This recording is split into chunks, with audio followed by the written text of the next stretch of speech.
Hello guys, অনেক দিন পর আজ আমি তোমাদেরকে দেখাবো। আজ আমি দ্বাদশীর সব নিরামিষ রান্না করব। এখানে আমি মিষ্টি কুমড়ার বটিটা করেছি। দেখো তো তোমরা হয়েছে কি না কমেন্টস করে জানাও। এই যে দেখো বন্ধুরা, কড়াইতে আমি তেলটা দিয়ে দিয়েছি, গরম হয়ে গিয়েছে। এখন আমি 5 ফোড়ন সোমবারে দিয়ে দিলাম।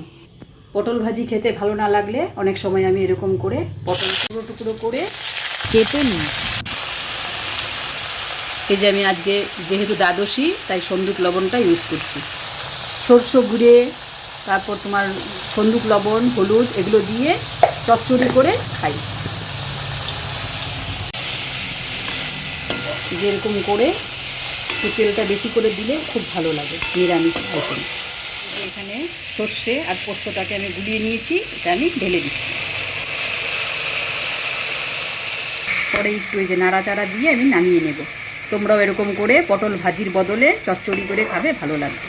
এখানে কচি চাল কুমড়োকে কেটে চৌকো করে আমি বেসন, নুন, হলুদ দিয়ে মাখিয়ে নিলাম। কড়াইয়ের তেলটা আমার গরম হয়ে গেছে।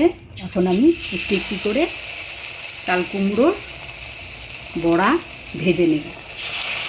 তোমরাও এরকম করে কচি চাল কুমড়ো নিরামিষের দিন বড়া করে খেতে পারবে। বড়াগুলো আমি তেলে দিয়ে দিয়েছি, লাল লাল করে ভেজে নেব। ভাজি, ডাল, মিষ্টি কুমড়োর বটি আর পটলের চচ্চড়িতে একটা ডিশে সাজিয়ে নিয়েছি।